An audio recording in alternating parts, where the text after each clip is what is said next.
Previous video में मैंने बात की थी पीसीओडी क्या होता है, उसके क्या क्या सिम्टम्स होते हैं और हम उसको किस तरीके से मैनेज कर सकते हैं। डाइट मॉडिफिकेशंस के बारे में हम बात कर चुके हैं और आज हम बात करने वाले हैं बहुत ही इजी और बहुत ही इफ़ेक्टिव योगासन्स के बारे में। अगर हम एक इफ़ेक्टिव योगासन्स की बात करते हैं सिर्फ पीसीओडी के लिए, तो हमारे पास एक बहुत लंबी लिस्ट है जिसमें कई तरह के आसन्स हैं और हर एक आसन की कई तरह की मॉडिफिकेशंस हैं। बट मैं बात करने वाली हूँ सिर्फ 8 आसन के बारे में, क्योंकि ये वो आसन हैं जो कि हम में से मैक्सिमम लोग वैसे भी कभी ना कभी प्रैक्टिस करते ही होंगे, और जो लोग नहीं भी करते वो लोग भी कुछ दिन की प्रैक्टिस से इसे बहुत अच्छे से कर सकते हैं और ये बहुत ही इफ़ेक्टिव आसन्स हैं। अगर हम ये योगासन शुरू करने जा रहे हैं तो कुछ चीज़ों का ज़रूर ध्यान रखना है। पहली बात कि हम इसको एम्प्टी स्टमक पे प्रैक्टिस करें, तो आइडियली तो मॉर्निंग में प्रैक्टिस करना चाहिए। बहुत कुछ इंस्ट्रूमेंटेशन या किसी चीज़ की ज़रूरत नहीं है, सिंपल अपना एक योगा मैट ले लीजिए, दैट इज़ इनफ। और अगर वो भी नहीं है तो आप सिंपल अपनी किसी दरी पे या एक मोटी चादर पे भी इसको प्रैक्टिस कर सकते हैं। योगासन्स के साथ साथ कुछ थोड़ी सी मॉडिफिकेशन कर लेते हैं लाइफ में, जैसे कि थोड़ी वॉकिंग ऐड करिए, ब्रिस्क वॉक करिए, जॉगिंग करिए, साइकिलिंग करिए, और जब मौसम ठीक हो जाएगा तो आप स्विमिंग भी स्टार्ट कर सकते हैं। तो अब शुरू करते हैं हम आज के योगासन्स। तो उसमें सबसे पहले जो आसन है वो है बटरफ्लाई पोज या फिर बंद कोण आसन। इस आसन का एडवांटेज क्या है? ये हमारी पैल्विक मसल्स को बहुत स्ट्रेंथन करता है और हमारे रिप्रोडक्टिव ऑर्गन्स को सपोर्ट करने में हमारी पैल्विक फ्लोर मसल्स का बहुत इम्पॉर्टेंट रोल है। तो जब अगर इसकी स्ट्रेंथ अच्छी होगी तो डेफिनेट सी बात है कि हमारे रिप्रोडक्टिव सिस्टम की हेल्थ पे भी पॉजिटिव इम्पैक्ट आएगा। इसको हम 30 सेकेंड से लेके 1 मिनट तक प्रैक्टिस कर सकते हैं। ध्यान क्या रखना है, जब भी हम ये प्रैक्टिस करेंगे तो हमारी स्पाइन बिल्कुल इरेक्ट रहनी चाहिए। सेकंड जो योगासन है वो इसी आसन का मॉडिफिकेशन है, इसलिए हम इसको बोलते हैं रिक्लाइनिंग बटरफ्लाई पोज, या फिर इसका दूसरा जो हिंदी में हम नाम बोलते हैं वो होता है सुप्त बंद कोण आसन। मतलब कि जो पहले आसन हमने किया था वो हम सिटिंग इरेक्ट पोजीशन में कर रहे थे, इसको हम लेट के करेंगे, मतलब सुपाइन में करेंगे, इसलिए इसको हम सुप्त बंद कोण आसन बोलते हैं। ये हमारे ओवरऑल बॉडी को तो रिलैक्स करता है बट एब्डोमिनल मसल्स को स्टिमुलेट करता है। इस आसन को हम थोड़ा सा और प्रोलॉन्ग कर सकते हैं, मतलब हम इनिशियली भी अगर इस आसन को प्रैक्टिस करते हैं तो हम 40 सेकेंड से स्टार्ट कर सकते हैं और मोर देन 1 मिनट भी हम इसको इजीली कर सकते हैं। देन नेक्स्ट जो आसन है वो है बालासन या फिर चाइल्ड पोज। इस आसन को करने का फायदा क्या है? पहली बात तो ये हमारी लोअर बैक में मसल में जितनी भी टेंशन्स हैं उनको रिलीज कर देता है।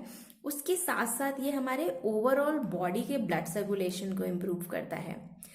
अभी आप योगासन्स में देखेंगे कि इसमें से बहुत सारे आसन वो हैं जो कि बैक पेन के पेशेंट्स भी करते हैं।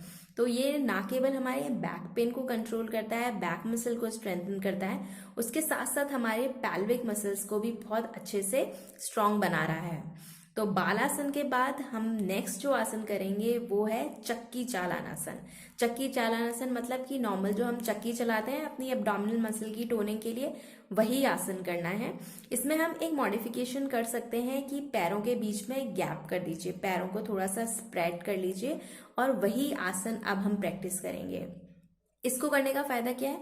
ये हमारी एब्डोमिनल मसल की तो अच्छी सी टोनिंग करता ही है, उसके साथ साथ ये यूट्रस को बहुत अच्छी एक्सरसाइज देता है और ओवरऑल हमारे रिप्रोडक्टिव ऑर्गन्स की हेल्थ के लिए बहुत अच्छा है। एंडोक्राइनल फंक्शन को इम्प्रूव करता है और हार्मोनल सिक्रेशंस को भी कंट्रोल करता है। तो चक्की चालन आसन तो हम एक बार में 20 काउंट के लिए हम क्लॉकवाइज और 20 काउंट एंटी क्लॉकवाइज दोनों डायरेक्शन में इसको प्रैक्टिस कर सकते हैं। फिर नेक्स्ट जो हमारा आसन है वो है धनुरासन। धनुरासन का एडवांटेज क्या है? ये हमारे पैल्विक्स को स्ट्रेच देता है, मेंस्ट्रुअल क्रैम्प से हमें बचाता है, और उसके साथ साथ ये हमारे स्टमक को एक सूदिंग मसाजिंग इफेक्ट भी देता है। इस आसन को भी हम इनिशियली 20 सेकेंड से स्टार्ट कर सकते हैं और धीरे धीरे इसके टाइम को हम 30 to 45 सेकेंड तक बढ़ा सकते हैं। देन अब जो हमारा नेक्स्ट आसन है वो है भुजंगासन। भुजंगासन या फिर कोबरा पोज। जब हम इस पोज को प्रैक्टिस करते हैं तो ये भी हमारी पेल्विस को स्ट्रेच देता है, उसके साथ साथ ये मेंस्ट्रुअल साइकिल को भी बहुत अच्छे से रेगुलेट करता है। तो पीसीओडी के पेशेंट्स में एक बड़ी प्रॉब्लम होती है कि उनकी जो मेंस्ट्रुअल साइकिल है वो बहुत इरेगुलर होती है, तो अगर भुजंगासन प्रैक्टिस करेंगे तो उसको कंट्रोल करता है ये। उसके साथ साथ ये मेंस्ट्रुअल क्रैम्प से बचाता है, प्लस ये ओवरऑल रिप्रोडक्टिव ऑर्गन्स में ब्लड सर्कुलेशन को भी इम्प्रूव करता है। तो हम भुजंगासन को करते समय हम होल्ड की पोजीशन में जा सकते हैं और इनिशियली हम 20 सेकेंड से स्टार्ट कर सकते हैं। धीरे धीरे इसी को हम 1 मिनट तक भी प्रैक्टिस कर सकते हैं। जो नेक्स्ट आसन है वो है नौकासन। नौकासन या फिर बोट पोज। ये शुरुआत में कुछ लोगों के लिए थोड़ा दिक्कत वाला हो सकता है, क्योंकि जिनकी जो एब्डोमिनल मसल की टोन अच्छी नहीं है तो उनको थोड़ा करने में दिक्कत हो सकती है, बट धीरे धीरे प्रैक्टिस करते करते इसको भी हम इम्प्रूव कर सकते हैं।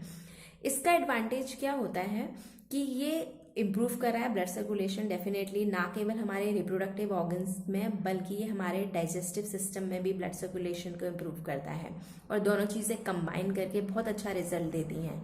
उसके साथ साथ ये वेट रिडक्शन में बड़ा इफेक्टिव है, और पीसीओडी के पेशेंट्स की एक बड़ी प्रॉब्लम होती है कि उनका वेट रिडक्शन एक बड़ा मुश्किल का काम होता है। तो अगर खाली नौकासन को ढंग से प्रैक्टिस कर लें तो ये भी weight reduction plus abdominal muscle की टोनिंग में बड़ा इफेक्टिव आसन है। इनिशियली 20 सेकेंड से स्टार्ट करेंगे, धीरे धीरे हम इसके टाइम को भी बढ़ा सकते हैं। देन जो नेक्स्ट आसन है वो है cat and camel pose. Cat and camel pose भी बैक पेन के पेशेंट्स को हम बताते हैं, रेगुलरली प्रैक्टिस करते हैं। तो ये बैक पेन को तो कंट्रोल कर ही रहा है, उसके साथ साथ ये पूरे रिप्रोडक्टिव ऑर्गन्स के लिए एक बहुत अच्छी एक्सरसाइज है। ब्लड सर्कुलेशन इम्प्रूव कर रहा है, उनके फंक्शन को इम्प्रूव कर रहा है। तो आपने देखा ये सिर्फ 8 आसन हम रेगुलरली प्रैक्टिस करें, हार्डली ये सिर्फ 10 मिनट लेंगे हमारे, तो 10 मिनट एक्स्ट्रा अपने लिए रखिए, डेली इनको प्रैक्टिस करिए। आइडियली मॉर्निंग में करेंगे तो ज़्यादा अच्छा है, बाकी अगर आपको सुबह टाइम नहीं मिलता, बाद में आपको ये करने के लिए टाइम मिल रहा है, तो कोशिश ये करिए कि मील टाइम में और इन आसन्स को करने में कम से कम 4 घंटे का गैप जरूर होना चाहिए। तो डेली ये आसन करिए, और हम इन आसन को थोड़े थोड़े diet modification and overall lifestyle modification से पीसीओडी के सिम्टम्स को भी कंट्रोल कर सकते हैं। So stay happy, stay connected with us, and thank you so much.